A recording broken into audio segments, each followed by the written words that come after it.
Hello folks, in this one we're having a look at the Botslab G300H Dashcam.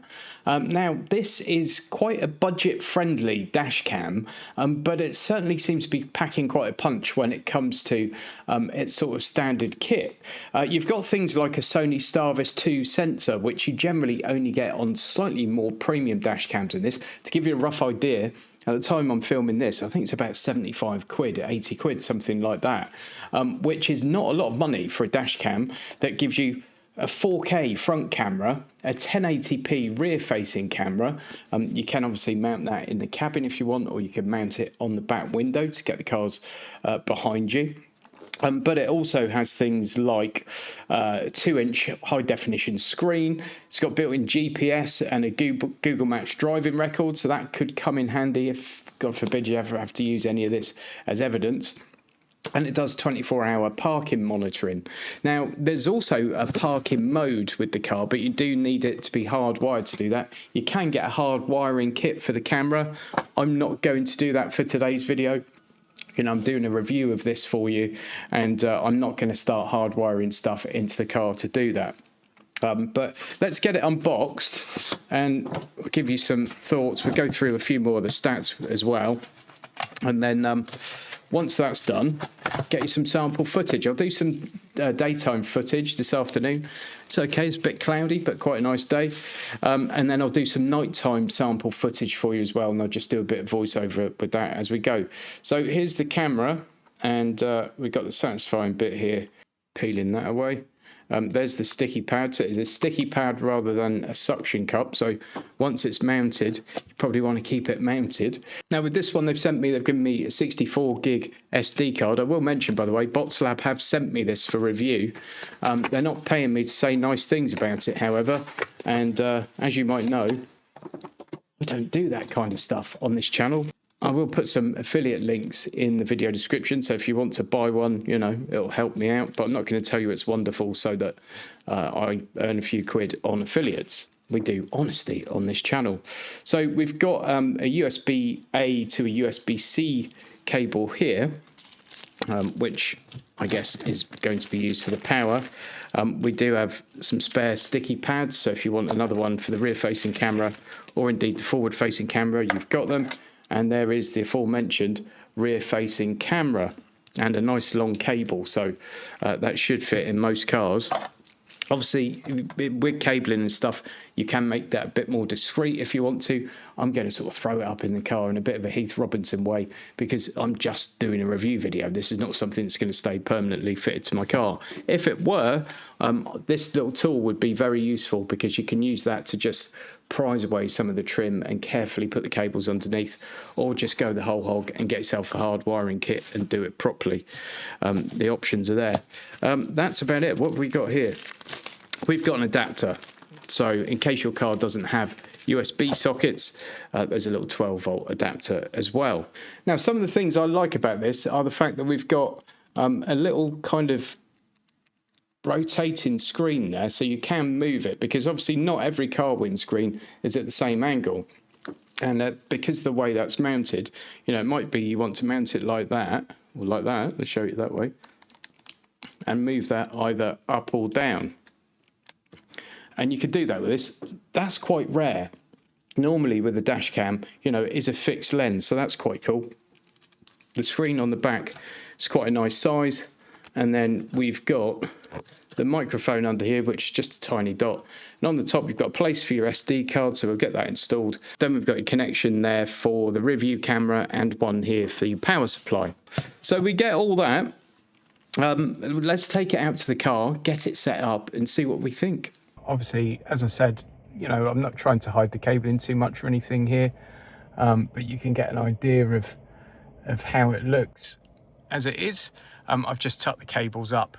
This is the one going to the reversing camera. Just tuck that under the sun visor for a sec, and the power cable I've tucked under here. But here's the little screen, and I'm just going to go through this. So it syncs up the time on GPS. We're going for miles per hour. Track collection, yeah. Yes, we'll format the memory card. Sorry about this dodgy camera work, by the way, folks. Start recording.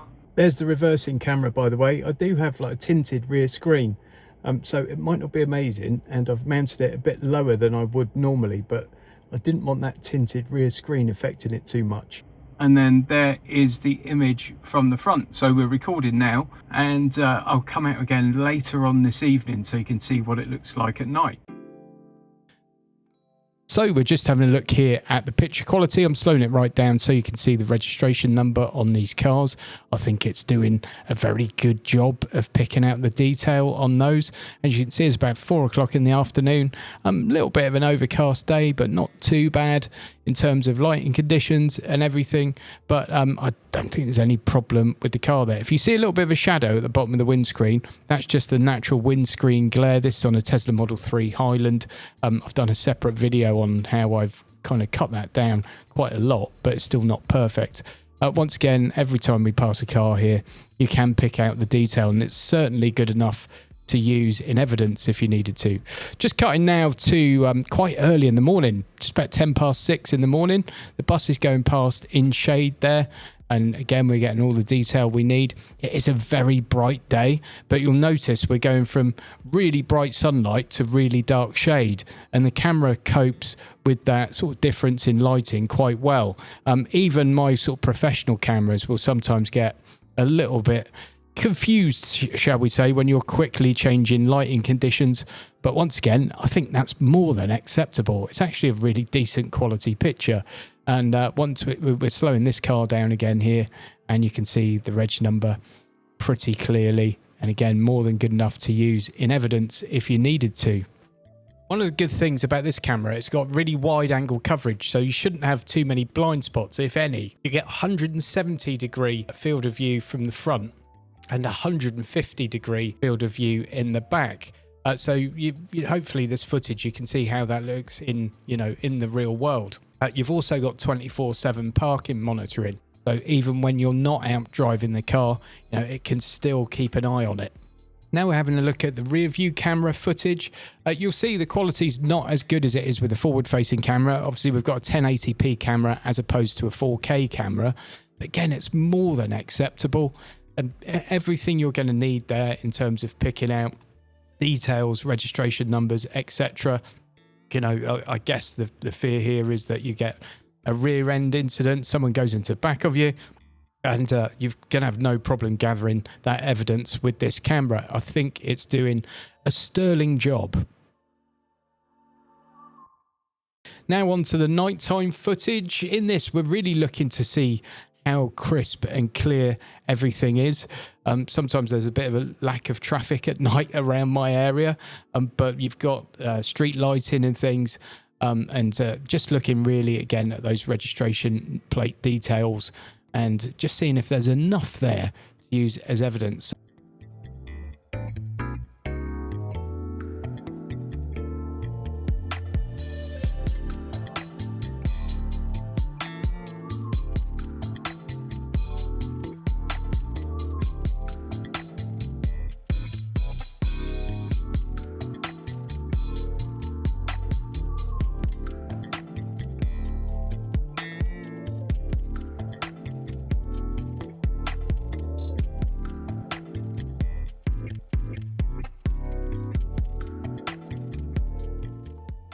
This is all obviously from the front-facing camera. Let's have a look at the rear-facing camera and just see how that is. Is that up to scratch for you?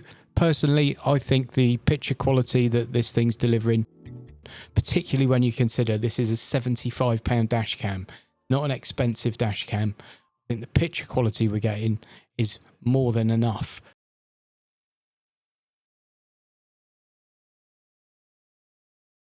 So after seeing that sample footage, what do you make of the little Botslab G300H? Certainly quite a stealthy little piece of kit. For the price, I don't know how much you can grumble with it really, but let me know your thoughts in the comments. Once again, I haven't been paid to say nice things about this or whatever. They have sent me the camera to make this review with, but my opinions are absolutely my own, and I'm under no pressure from anyone to say anything positive about it. If you do want to get one, you can use the links in the video description, and that helps me out. But rest assured, I don't say nice things so I earn a couple of quid on an affiliate link or anything like that. Once again, for the price, you look at the specs of that thing, look at that sample footage. I think it's a lot of bang for your buck. It really is. Thanks for watching this one, folks. Please give the video a thumbs up. Please don't forget to subscribe to the channel if you haven't already done so, and come back for more. See you again. Huge thanks to all my channel members for your continued support. I really do appreciate it.